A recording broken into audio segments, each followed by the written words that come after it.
in order to go into the life of any imam, we need to understand the concept of imamah. This is one.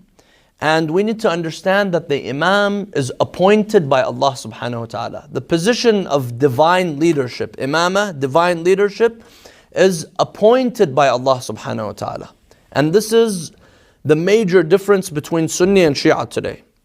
Sunni and Shia is whether they agree that the imamah is a position chosen by Allah or not. This is what makes a difference. This is what the major difference today.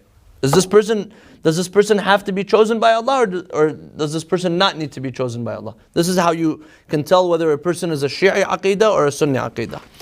We believe that the imam, just like the Prophet, has to be chosen by Allah subhanahu wa ta'ala. And there are many verses that allude to this meaning. وَجَعَلْنَاهُمْ أَئِمَّةً يَهْدُونَ بِأَمْرِنَا. Allah uses the word ja'al, meaning appointed. Several times you see this word ja'al used in the Quran. In one verse, إِنِّي جَاعِلٌ فِي الْأَرْضِ خَلِيفَةً. I have placed a khalifa on earth, referring to Adam.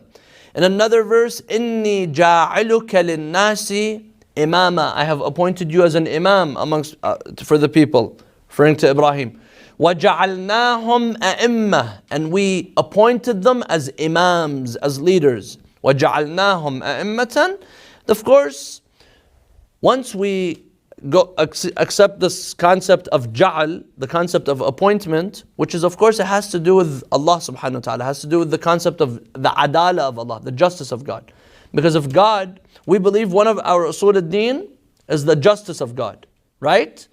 When Allah is just, therefore Allah has to send a leader for every time and every place. Every time, as long as there's life going on, there has to be a leader. Otherwise, Allah won't be just if there's no one guiding, there's no one showing the way. So this goes back to the justice of Allah subhanahu wa ta'ala.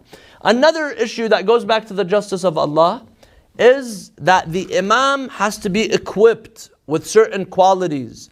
The imam has to have certain qualities that make this person an imam. One, and this also goes back to the adala of Allah. One is the imam has to be infallible. The imam has to be inerrant. If the teacher, he keeps making mistakes, then people will go and tell Allah, oh Allah, you sent a teacher, you sent an imam who kept making mistakes. Like some of these caliphs that came after, they took the position of Imam Ali, and those who came after, and we're going to read some of their lives during the time of Bani Umayyah, like Yazid, he claimed to be a caliph. Yazid, he comes and he kills, and he does what he does. And people, they say, okay, I was following the Khalifa of Rasulullah. And they go and they do the same thing. Can Allah punish them? If that's what they believe, that he was the true caliph? This is why we believe that the Khalif, the real Khalifa, the true Khalifa, caliph of Rasulullah, the true leader, has to be infallible, has to be equipped with knowledge, has to be the most eloquent, has to be the best during his time, has to be a role model for all people.